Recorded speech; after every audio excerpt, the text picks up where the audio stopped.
போர் என்று இன்றைக்கு பேச வருகிற போது உலகில் பல பகுதிகளில் பல போர்கள், நீடித்த போர்கள் நடந்து கொண்டிருக்கின்றன. 20ஆம் நூற்றாண்டில் நடந்த போர்களை காட்டிலும் கொடுமையான போர்கள் 21ஆம் நூற்றாண்டில் இதுவரையிலும் நடந்திருக்கின்றன. எந்த போரும் முடிவுக்கு வரக்கூடிய இடம் தெரியவில்லை. ரஷ்யாவுக்கும் உக்ரைனுக்குமான போர் தொடர்கிறது. பாலஸ்தீன மக்கள் மீது சியோனிய இஸ்ரேல் கொடுத்திருக்கிற இன அழிப்பு போர் தொடர்கிறது. இப்போது ஈரான் மீது இஸ்ரேல் தாக்குதல் நடத்தியிருக்கிறார். ஏற்கனவே செந்தூர் நடவடிக்கை இன்னும் முடியவில்லை என்று இந்திய தலைமை அமைச்சர் அறிவித்திருக்கிறார். இந்த பின்னணியில் தான் நாம் ஒரு போரை பற்றி பேசுகிறோம். இங்கே சுட்டிக்காட்டியது போல இன்றைய புது தாராளிக உலக சூழலில் தான், அந்த பகை குலத்தில் தான் இந்த போர்களை நாம் புரிந்து கொள்ள வேண்டும். இந்த போர்களுக்கு இடையிலே இருக்கிற இறை தொடர்பு, இவற்றின் வழியாக ஆதாயம் அடைகிற ஆற்றல்கள், தாக்குதலுக்கு ஆளாகி இருக்கிற மக்கள் ஆகிய அனைத்தையும் புரிந்து கொள்ள வேண்டிய தேவை இன்றைக்கு இருக்கிறார். எங்கோ நடக்கிற போர் அல்ல, இங்கே நம்மை நோக்கி வந்து கொண்டிருக்கிற போர் என்று சொன்னார். நண்பர்களே, யாருக்கும் இஸ்ரேலுக்கும் ஈரானுக்குமான போர் புரிகள், இந்தியா பாகிஸ்தான் மீது கொடுத்திருக்கிற போர் புரிகள். ஆனால் பஸ்தாரில் மொத்தத்தில் சத்தீஸ்கரிலும் மத்திய பிரதேசத்திலும் ஜார்க்கண்டிலும் ஒரிசாவிலும் இந்திய அரசின் ஆயுதப்படைகள் தொடுத்திருக்கிற போர் யாருக்கு எதிரான போர்? அரசு நம்மை நம்ப சொல்லுகிறது இது மாவோயிஸ்டுகள் மீது நடத்தப்படுகிற போர். உள்துறை அமைச்சர் அமித்ஷா நடவடிக்கைக்கு ஆபரேஷன் ககா என்று பெயர் வைத்திருக்கிறார். ககா நடவடிக்கை, இதனுடைய பொருள் என்ன? இது இறுதி போர். ரஷ்யாவும் உக்ரைனும் தங்கள் போரை இறுதி போர் என்று அறிவிக்கவில்லை. இந்தியா பாகிஸ்தான் தொடர்பான போர் அப்படி அறிவிக்கப்படவில்லை. பாலஸ்தீனத்தின் மீதும் ஈரான் மீதும் தொடுத்திருக்கிற போரை இதுதான் இறுதி போர் என்று அவர்கள் அறிவிக்கவில்லை. ஆனால் மஸ்தார் படன்பிடிகள் மீது கொடுத்திருக்கிற இந்த போரை இறுதி போர் என்று அறிவித்திருப்பது மட்டுமல்ல, அடுத்த ஆண்டு மார்ச் 26ஆம் தேதியோடு அனைத்து நக்சலைட்டுகளையும் அல்லது மாவோயிஸ்டுகளையும் ஒழித்து கட்டி விடுகிற இறுதி போர் என்றும் அரசு அறிவித்தது. காஷ்மீர் தொடர்பாக வேறு சில நடவடிக்கைகள் தொடர்பாக அவர்கள் அறிவித்த இந்த சூளுரைகள் நிறைவேறினவா என்று கேட்கிறேன். ஒவ்வொரு நாளும் பிணங்களின் எண்ணிக்கை சொல்லிக் கொண்டிருக்கிறார்.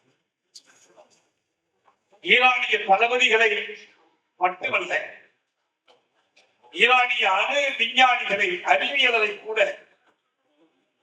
அவர்கள் வீட்டுக்குள்ளே இருக்கிறவர்களை கொலை செய்துவிட்டு ஒரு அரசு நாங்கள் இத்தனை பேரை கொலை செய்திருக்கிறோம், இன்னும் நாளை கொலை செய்திருக்கிறோம் என்ற அதே நெத்தன்யாஹுவினுடைய மொழியில் தான் நாங்கள் இன்னும் மாவோயிஸ்ட் தலைவர்களை கொலை செய்திருக்கிறோம் என்று மோடி அறிவிக்கிறார்கள். பசுமராஜ் அவர் இந்த கட்சியினுடைய பொதுச்செயலாளர். அவரை நாங்கள் முடித்து விட்டோம் என்று உள்துறை அமைச்சரும் நாட்டுடைய தலைமை அமைச்சரும் சமூக ஊடகத்திலே அறிவித்து வெற்றி கொண்டார்கள். 800 பேரை கொன்றோம், 300 பேரை கொன்றோம், 500 பேரை கொன்றோம் என்று பிணங்களின் மீது அவர்கள் வெற்றி விழா நடத்துகிறார். உண்மையிலேயே இது மாவோயிஸ்டுகளோடு நடத்தப்படுகிற போர்தான். இந்த போரில் கொல்லப்பட்டிருக்கிற இத்தனை பேரும் மாவோயிஸ்டுகள். ஆனால் இந்த போர் மாவோயிஸ்டுகள் வந்த பிறகுதான் தொடங்கியதார் என்று கேட்டு பார்த்தால் 2010 இதே தியாகராய நகரில் தெய்வநாயகம் பள்ளியில் நம்முடைய கூட்டமைப்பு நடத்திய பெரியதொரு கூட்டத்தில் பேராசிரியர் ஈரானியும் சாய்பாபாவும் பேசிய அந்த கூட்டத்தில் அடுத்த நிலையில் பேசும்போது சொன்னார்கள், மாவோயிஸ்டுகளும் இருக்கிறார்கள், அவர்கள் வழிநடத்துகிறார்கள், அவர்கள் ஈகம் செய்கிறார். ஆனால் இது பெரும்பாலும் பழங்குடிகளுக்கு எதிராக. மாவோயிஸ்டுகளில் பெரும்பாலானவர்கள் பழங்குடிகள், ஆனால் பழங்குடிகளில் பெரும்பாலானவர்கள் மாவோயிஸ்டுகள் அல்ல என்று அவர் சொன்னார். எனக்கு ஏன் மாவோயிஸ்டுகள் இந்த போரிலே ஈடுபட்டிருக்கிறார்கள்? பசவராஜ் மாவோயிஸ்ட் என்பதிலே ஐயமில்லை, ரேணுகா மாவோயிஸ்ட் என்பதிலே ஐயமில்லை, சுதாகர் மாவோயிஸ்ட் என்பதிலே ஐயமில்லை. ஆனால் அவர்களோடு கொல்லப்பட்டார்கள் 100 பேர் 200 பேர் என்ற கணக்கில். அவர்கள் மாவோயிஸ்ட். அவர்களுக்கு மாவோயிசத்தையோ தெரியுமா என்பது ஐயத்திற்குரியது. ஆனால் அவர்கள் தங்களுடைய வாழ்வை காத்துக் கொள்ளுவதற்காக, தங்கள் மனத்தை காத்துக் கொள்ளுவதற்காக, தங்கள் அமைதியை காத்துக் கொள்ளுவதற்காக போராடுகிறார். என்னோட திமான்ஷ் குமார் விரிவாக காந்தியவாதிகள் இருக்கிறார்கள், காந்திய சோசியலிஸ்டுகள் இருக்கிறார்கள், மேத்தா பட்கரை போன்றவர்கள் இருக்கிறார்கள். வன்முறை வேண்டாம் என்று நன்முறையிலே அறப்போராட்டம் நடத்தக்கூடியவர்கள் எல்லோரும் இருக்கிறார்கள். ஆனால் நடுக்காட்டிலே பட்டினி போராட்டம் நடத்தினால் பார்ப்போங்க, உணவு முடக்க போராட்டம் நடத்தினால் கேட்போங்க. வேறு வழி இல்லை. அவர்கள் இந்த படுகொலைகளுக்கு எதிராக தங்கள் மீது சுமத்தப்படுகிற அழிவுக்கு எதிராக அவர்கள் ஆயுதம் எடுத்து போராடுகிறார்கள். அந்த போராட்டத்தில் மாவோயிஸ்டுகள் வழிகாட்டுகிறார். மாவோயிஸ்டுகளை அவர்கள் ஏன் நேசிக்கிறார்கள்? மாவோயிஸ்டுகள் பழங்குடி மக்களின் நண்பர்கள். உடுக்கை இழந்தவன் நட்பை போன்றது மாவோயிஸ்டுகள். இடுக்கல் களைகிற நண்பர்கள். அந்த மக்களை பாதுகாப்பது மட்டுமல்ல, அந்த மக்கள் பேசுகிற 3 மொழிக்கு வரி வடிவம் செய்து கொடுத்தார். அவர்களுக்கு கல்வி கொடுத்தார். அவர்களை பீடித்த மலேரியா நோயை போக்குவதற்காக மருத்துவ வசதிகள் செய்து கொடுத்தார். போராட்டத்தில் அவர்கள் காட்டிய உறுதி அர்ப்பணிப்பை பார்த்துதான் விநாயகன் அங்கே மருத்துவ பணிக்காக சாய்பாபா அவர்களுக்கு ஆதரவாக குரல் கொடுத்தார். அவர் மீது வழக்கு 10 ஆண்டுகளில் சிறைக்குள்ளே இருந்த பிறகு குற்றவாளிகள் விடுதலை செய்தார். விநாயகருக்கு ஆயுத நிலையை விதிக்கப்பட்டது. அவர்கள் அந்நாளைய ஆனால் இந்த போராட்டம் பழங்குடிகளை நலனுக்கான பழங்குடிகள் குவிந்து நடத்துகிற மாவோயிஸ்ட் கட்சியுடன் உறுப்பினருக்கு மட்டுமல்ல, அங்கு ஒரு மக்களின் படை இருக்கு. அந்த படையிலே அவர்கள் பயிற்சி பெறுகிறார். எளிய கருவிகள் தொடங்கி இன்றைக்கு புதும காலத்துடைய கருவிகள் வரை கையாண்டவர்கள் சந்தித்தார். ஒரு செய்தி வியப்பாக அவர்களிலே ஆண்களை காட்டிலும் பெண்கள், சமுதாயத்திலே சரிவாதியாக இருக்கிற பெண்கள் ஈடுபடாமல் எந்த புரட்சி வெற்றி பெறாது என்று லெனின் சொன்னார். சரிவாதி என்ற சரிவாதிக்கு மேலே நீங்கள் பெற்றார்கள். அவர்கள் களத்திலே போராடுகிறார்கள். ஆனால் இந்த போராட்டம் பழங்குடி மக்களின் வாழ்க்கைக்கு இயல்பானது. அன்றாடம் அவர்கள் இயற்கையோடு இயைந்து வாழ்கிறார். தமிழ்நாட்டில் ஒரு பகுதியை வனங்களை பாதுகாக்கணும், வன விலங்குகளை பாதுகாக்கணும், எனவே பழங்குடிகளை வெளியேற்றுகிறோம் என்று ஒரு முயற்சி இருந்தார். உண்மை என்னவென்றால் பழங்குடி மக்கள் இருக்கிற வரைதான் அந்த வனத்தை பாதுகாக்கும். வனம் இருக்கிற வரைதான் பழங்குடி மக்களுக்கு பாதுகாக்கும். இரண்டையும் பிரிக்கிறது என்விரான்மெண்டல் பேலன்ஸ் என்று சொல்வார்கள். சூழலியல் சமநிலை என்பதற்கு ஒரு காட்டில் மான்களும் இருக்க வேண்டும், அவற்றை வேட்டையாடுகிற வேட்டைகளும் இருக்க வேண்டும். ஒரு நீர் தடாகத்தில் மீன்களும் இருக்க வேண்டும், குதிரைகளும் இருக்க வேண்டும். இவை எல்லாம் இருந்தால்தான் சூழலியல் சமப்படும். அதற்கு நிகராக ஒரு காட்டின் சூழலியல் சமநிலையை பாதுகாப்பது காடுகளில் வாழ்கிற பழங்குடிகள் அவர்கள் இல்லை என்றால் இந்த சூழலியல் சமநிலை கெட்டு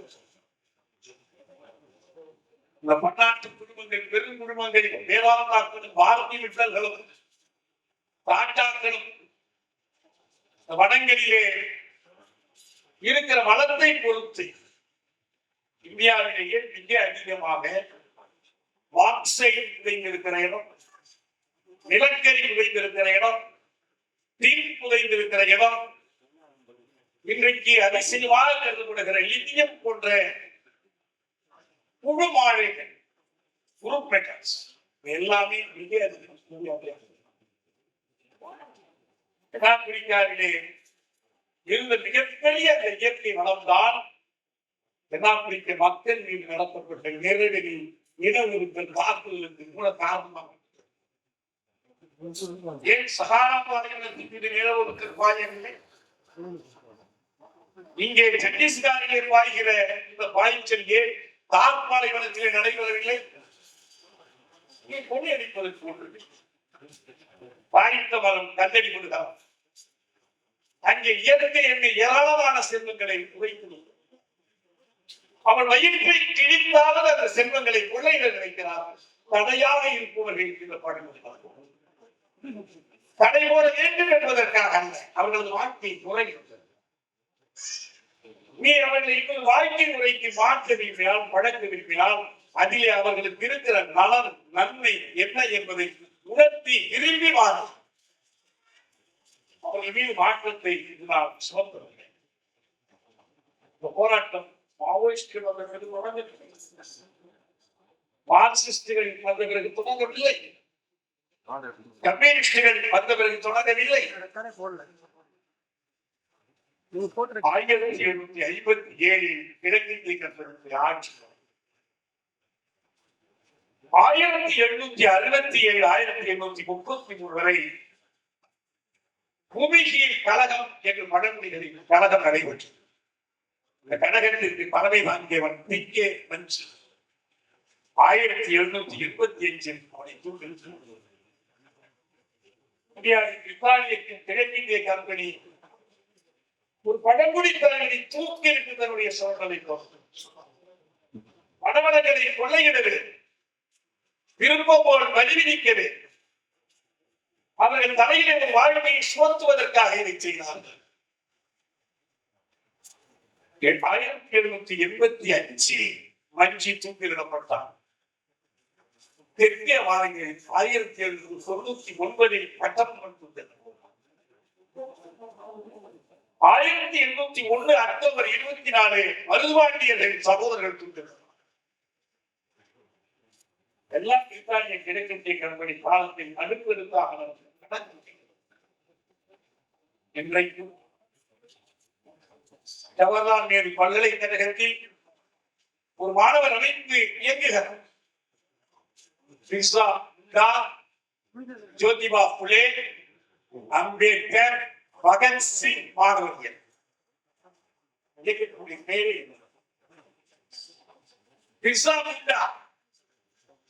பழங்குடிகளின் எழுச்சியினுடைய ஒரு அடையாளம். அவன் 1900 ஜூன் மாதம் ராஞ்சி மத்திய சிறைகளை வைத்து ஐயத்துக்குரிய முறைகளை நீங்கள் இந்த தொடர்ச்சி பாருங்க. பிர்சா முண்டா, ஜோதிபா புலே, அம்பேத்கர், பகத்சிங் அவர்களெல்லாம் முதலாளித்துவம் என்றால் என்னென்னு தெரியாது. ஆனால் ஜோதிபா புலேயுடைய சமூக நீதி முழக்கத்தோடு வந்து அம்பேத்கரின் சாதி முழக்கத்தோடு இணைத்து பகத்சிங்கின் சோசியல் நிறைவு செய்கிறார். ஒரு இயக்கத்தின் பெயரிலே பிறந்த காலத்தில் அல்லது வாஜி பிறந்த காலத்தில் மாவு பிறக்கவில்லை. ஆனா அன்றைக்கு எனவே இது பழங்குடிகள் நடத்துகிற போர் தங்கள் வாழ்வை காத்துக் கொள்ள, தங்களுடைய இயற்கை வளங்களை காத்துக் கொள்ள, இந்த நாட்டின் தாங்கள் வாழுகிற தேசத்தின் கண்டகாரிய தேசத்தின் சுற்றுச்சூழலை காத்துக் கொள்ள அவர்கள் பொல்சனாரோவுக்கு ஒரு பெயர் கொடுப்பார்கள். தென்னாப்பிரிக்க மக்கள், தென் அமெரிக்க மக்கள். அமேசான் காடுகளை அழித்தான் என்பது அவர் மீதான குற்றம். அமேசான் பிரேசிலுக்காக மட்டுமல்ல, மொத்த அமெரிக்க கண்டத்திற்கும் தென் அமெரிக்க கண்டத்திற்கும் தேவை. எனவே இந்த அழிவு தொடர் இந்த படுகொலைகளை நிகழ்த்துகிற இந்த துணிச்சல் யாருக்கு வந்திருக்கிறது? மோடிகளுக்கு அமித்ஷா ஏற்கனவே மன்மோகன் சிங் தொடங்கி வைத்தார். சிதம்பரம் துணைக்கு இருக்கிறார். இன்றைக்கு இவர் அறைகோல் இருக்கிறாரே, நான் இந்த தேதிக்கு ஒழிப்பது இதே அறைகள் சிவபாகம் பல்வாதிகள் அமைக்கப்பட்ட போது இதன் மூலம் மாவோயிஸ்டுகளை ஒழித்து விடுகிறோம், இந்த இயக்கத்தை நசித்து விடுகிறோம் என்பார்கள். உண்மை என்னவென்றால் சல்வாஜுடன் அமைக்கப்பட்ட காலத்தில் 5000 மாவோயிஸ்டுகள் இருந்தார்கள். உச்ச நீதிமன்றத்திலே வழக்காடி சல்வாஜுடன் தடை செய்யப்பட்டு சிதம்பரத்தின் செயல் அரசமைப்பு சட்டத்திற்கு விரோதமானது என்று உச்ச நீதிமன்றம் அறிவித்த காலத்தில் மாவோயிஸ்டுகளின் இடத்தில் 1,10,000 மாவோயிஸ்டுகள்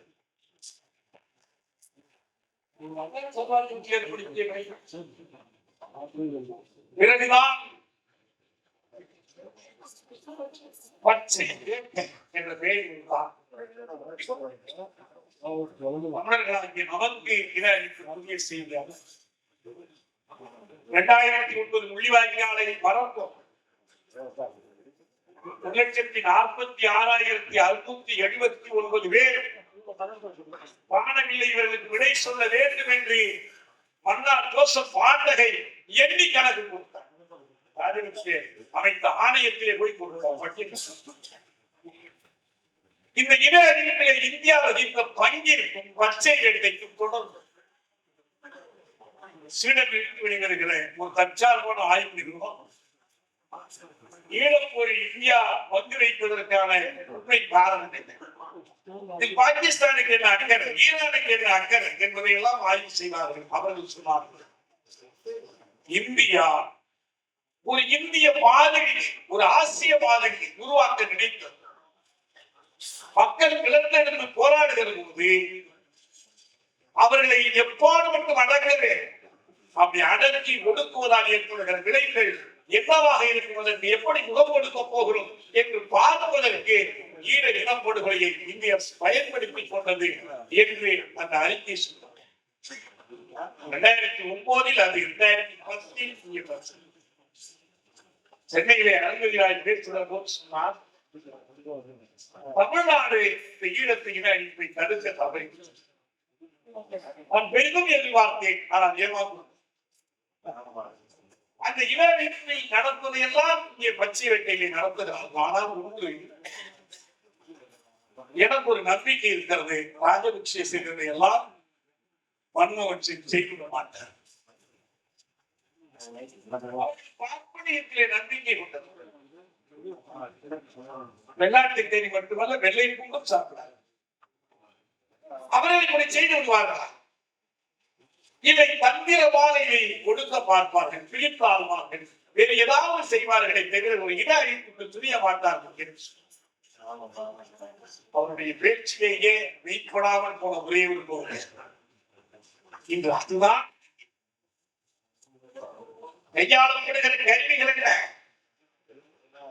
ஈரான் வான்படையை அனுப்புகிறது, இஸ்ரேல் அங்கே ட்ரோன்களை அனுப்புகிறது. பேசுகிறார் ஜெலன்ஸ்கியை பார்த்து, உங்களுக்கு நான் எவ்வளவு ட்ரோன்கள் கொடுத்தேன், இளைய விஷயம் நின்று அதற்காக என்ன செய்ய வேண்டும்? உக்ரைன் மண்ணில் அருவாணிகள், அரிதான கனிம உலோகங்கள் இருக்கின்றன. எதிர்காலத்தில் கார்பன் எரிபொருளுக்கு பதிலாக பயன்படுத்தக்கூடிய மின்கலங்களுக்கான மூலப்பொருள் உன்னுடைய மண்ணில் இருக்கிறது.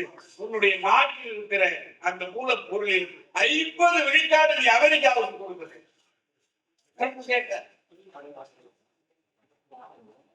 இந்த நாடுகள் பயன்படுத்தக்கூடிய அந்த கருவிகள் வேளாபாண்டியார் நம்முடைய நிகழ்ச்சியை பேசுகிறார்.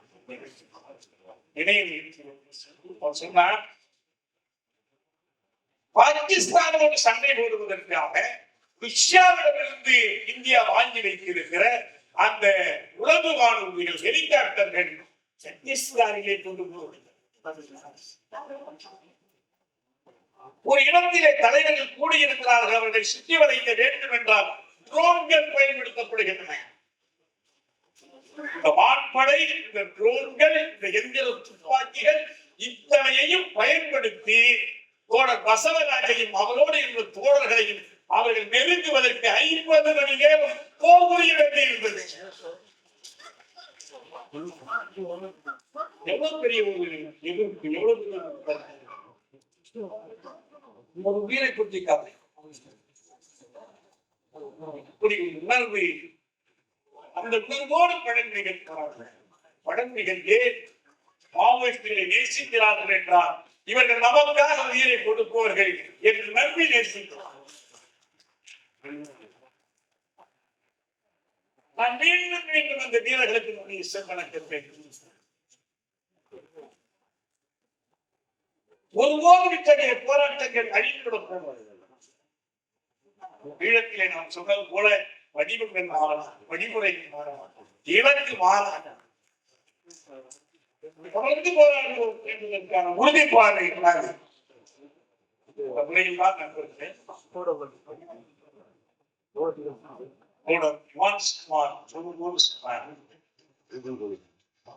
இது ஒரு இடத்திலே எங்கோ நடக்கிறது என்று நினைக்காதீர்கள். எல்லா பக்கமும் வரும், வரக்கூடாது என்று. ஏன் என்றால் அது எங்கிருந்து வருகிறது என்றால் 2014 நரேந்திர மோடி சொன்னாரே,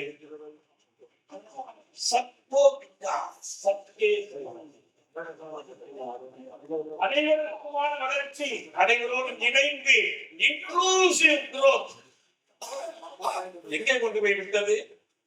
15 கோடி வேலை வாய்ப்புகள், 2 கோடி வேலை வாய்ப்புகளை ஆண்டுதோறும் உருவாக்கினாங்க. இல்லை, அவர்கள் சொல்ல சம்போ என்பது இந்தியாவுடைய மிகப்பெரிய பணக்காரர்கள் அனைவருக்கும் அவர்களுக்குமான வளர்ச்சி. ஒரு அமைப்பு இருக்கிறது, மன்மோகன் சிங் காலத்தில் ஒரு அமைப்பு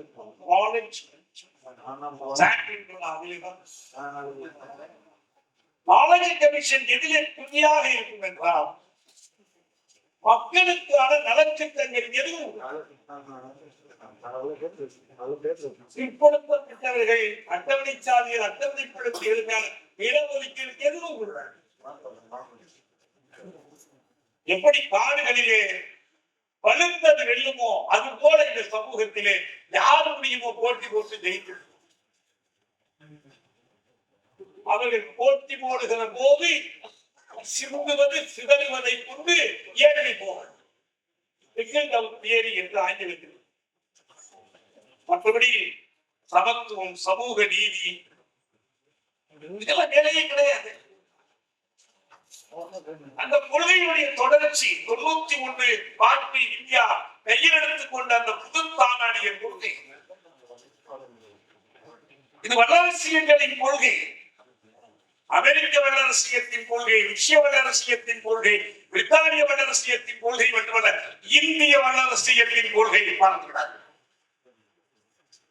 கையில் இருக்கார். ஏனைய வல்லரசியங்களுக்கெல்லாம் இவர்கள் தோல் கொடுப்பார்கள். தங்களை வல்லரசாக உயர்த்தி கொண்டு தங்கள் வல்லரசியத்தை நிலைநாட்டிக் கொள்வதற்காக அதனுடைய தொடர்ச்சியாகத்தான் மோடி வந்ததற்கு பிறகு இந்த பாதையை நிறைவுறுத்துவதற்கு புதிதாக ஒரு அமைப்பை உருவாக்கினார்கள். National institute for transformation of India. அதுதான் நிதி. தமிழ்ல தவறான நிதி நிதி என்று இருந்தது. இந்தியாவை மாற்றுவதற்கான தேசிய கழகம். எப்படி இந்தியாவை மாற்றுவது?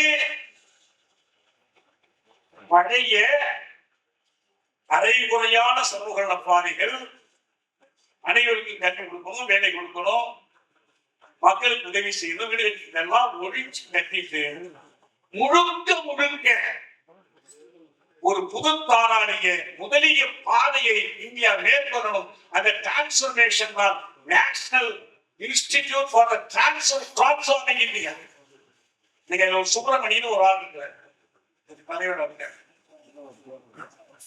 ஏதோ மாநிலங்களுக்கெல்லாம் பங்கு போட்டு கொடுக்கறதுக்காக நடத்துறாங்க கூட்டம், நாங்க போனோம் நம்ம முதலமைச்சர் சொல்றோம். இல்ல, அதுக்கான அமைப்பு அல்ல, அது நிதி ஆணையம் அல்ல, இது நிதி. இது ஒரு தலைவர் இருந்தார், மோடி வந்த பிறகு மோடி வந்த பிறகு ஏற்படுத்தப்பட்டது முதல் தலைவர் அமிதாப் காந்த். அமிதாப் காந்த் சொன்னார், நம்முடைய நரேந்திர மோடியை போல் துணிச்சலான ஒரு பிரதமரை இந்த நாடு கண்டது. இவ்வளவு போல ஒரு மனுஷன் இருக்கிறார். என்ன துணிச்சல் அது? சொன்னார், he created 5 champions, 5 Indian champions. இந்தியாவில் 5 சாம்பியன்களை அவர் உருவாக்கி இருக்கிறார். யாரு சாம்பியன்கள்? அவர் world champion, national champion, state champion, world champion. உலகத்தின் பெரும் பணக்காரர்கள் வரிசையில் இடம்பெறக்கூடிய அதானி, அம்பானி, அகர்வால், இப்படி 5 பேரை அவங்க சாதாரண பணக்காரர்கள், சூப்பர் பணக்காரர்களை உருவாக்கி. எப்படி உருவாக்கினார்கள்? துணிச்சலாக செய்த காரியம் 2 காரியம். ஒன்று பணமதிப்பு நீக்கம், மானிட்டைசேஷன். இந்த மொழி பெருசா அந்த மொழி சொல்லிதான் இந்த மானிட்டைசேஷனுக்காக என்னைக்காவது இந்த ஆளுங்கட்சி கட்சிக்காரங்க மன்னிப்பு கேட்டதுண்டா? ஒரு பைசா கருத்து போன கண்டுபிடித்தாங்க. அதை கொண்டு அடுத்த தேர்தல்ல பணமதிப்பு நீக்கத்துடைய சாதனை என்று பட்டியலிட்டதுண்டா? எதுவுமே கிடையாது. இந்த பணமதிப்பு நீக்கத்தின் மூலம் ஏழை எளிய மக்கள் சேர்த்து வைத்திருந்த காசை தான் வெளியிடணும். எல்லாம் டிஜிட்டலைசேஷன் என்று எல்லாத்தையும் வங்கிக்குள்ள இருந்தார். ஆனால் பெரும்பணக்காரர்கள் எந்த காசும் வெளியே வரல. 2வது ஒரு சிஸ்டம், இது டிமானிட்டைசேஷன். இதற்கு பதிலாக இன்னொரு திட்டம், அது மானிட்டைசேஷன். பணமதிப்பு நேற்றம், பணத்தை சம்பாதிக்கிறது எப்படி? பழைய ரயில் நிலையங்கள், பழைய வானூர்தி நிலையங்கள், மூடப்பட்ட தொழில் கூடங்கள், பொதுத்துறை நடத்தி கொண்டிருக்கிற தொழில்கள், இது எல்லாத்தையும் வித்து காசாங்க. யார்கிட்ட வித்தாங்க? அதே பெருங்காலிகள். அவங்களுக்கு மலிவான கிடைத்தது வாங்கின. வாங்கியது கிடைத்த ஆதாயத்தில் ஒரு பகுதியை தான் portal monetisation, portal monetisation pipeline என்று தொடங்கி அந்த காசு இருந்தார். அதிலிருந்து வந்ததுதான் எலக்ட்ரல் பாண்ட் ஸ்கீம். எல்லாம் மனுஷன் ஒன்றுதான். இப்படித்தான் 5 சாம்பியன்களை அவர்கள் உருவாக்கினார்கள். எலக்ட்ரல் பாண்ட் செல்லாது என்று சொன்ன உச்ச நீதிமன்றம் அதை திரும்பி கொண்டதை ஒப்படைக்க சொல்லவா? சட்டத்துக்கு விரோதமா சம்பாதிக்க காசு அதுக்கு மேல விட முடியாது. எதுக்கு சொல்ற நண்பர்களே, இதுதான் மோடி அரசுடைய முயற்சி. இதற்கு என்ன தேவை? ஒரிசாவில் அங்கு கிடைக்கக்கூடிய பாக்ஸ் அலுமினியம் செய்வதற்கான பாக்ஸ். அது அலுமினியம் செஞ்சாதான் விமானம் செய்ய முடியும், ராக்கெட் செய்ய முடியும். எல்லா போர் தளவாடங்களும் செய்வதற்கு அடிப்படையான உலோகம் அதுதான். அது மட்டுமே 4000 கோடி கோடி டன் அது உள்ள இருக்கு. அது யாரும் விளைவித்து போட முடியாது. இந்த மலைகள் தேக்கி வைத்திருக்கிற நீர் அதுவும் போயிடும். நைஜீரியாவில் என்ன நடந்துச்சு? ஹைட்ரோ கார்பன் பேர்ல ஒரே காலி விட்டான், எல்லாரும் எல்லாம் போச்சு. கடல் எல்லாரும் கடந்துருப்பான், விவசாயி கடந்துருப்பான். ஹைட்ராலிக் பிராக்சரிங் என்று கொண்டுட்டு வந்து எல்லா விவசாயத்தையும் நாசம் பண்ணிட்டான். இந்த வளர்ச்சிகளாக என்பது மட்டுமல்ல, இயற்கையை அழித்து ஒரு வீழ்ச்சியை தரும். அப்படி ஒரு விளைவை ஏற்படும். அந்த பாக்சைட்டை எடுத்து வந்து அதற்கான வேதி செயல்வழிகளை கையாண்டால் வெளிப்படக்கூடிய நச்சு புகை வானத்தையே நாசம். நம்ம ஒரு ஸ்டெர்லைட்ல ஒரு சின்ன ஒரு நச்சு புகை எவ்வளவு போறோம், இதான் அந்த பாதை. எனவே நான் ஒன்றையும் சொல்றேன், வளர்ச்சி என்பது சமூக நீதி சார்ந்ததாக, பகிர்வு சார்ந்ததாக, நிகழ்வை நோக்கியதாக இருக்க வேண்டும் என்றால் இந்திய அரசாங்கம், தமிழக அரசாங்கம் டிரில்லியன் டாலர் எக்கானமி பேசுவதை நிறுத்த வேண்டும். எதுக்கு நமக்கு டிரில்லியன் டாலர் என்ன அர்த்தம்? 1000 கோடி கோடி. இப்ப தமிழக அரசினுடைய மொத்த ஜிடிபி 17 லட்சம் கோடி. இது எங்க இருக்கு? அது எங்க இருக்கு? நீங்க அதுக்காகத்தான் புதிய வளங்களை தோண்டி எடுக்கணும், புதுசா விமான நிலையம் தொடங்கணும்.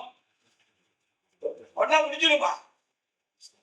இது அங்கேயே படம் ஒன்று சொல்வார்கள், முன்னாள் சுதந்திரம் தனிக்கு விழுந்தார் பின்னால் செல்கிறவனுக்கு விலக்கு தேவை. தமிழ்நாடு தன்னை எச்சரிக்க மக்களுக்காக போராடுவது மட்டுமல்ல, போரை நிறுத்த போடுவது மட்டுமல்ல, பேச்சு போடுவது மட்டுமல்ல, அவர்களது இழப்புகளில் இருந்து நாம் என்ன பாடத்தை கற்றுக்கொள்ள போகிறோம், அந்த பாடத்தை தமிழ் மக்களுக்கு கொண்டு சேர்ப்போம். நன்றி.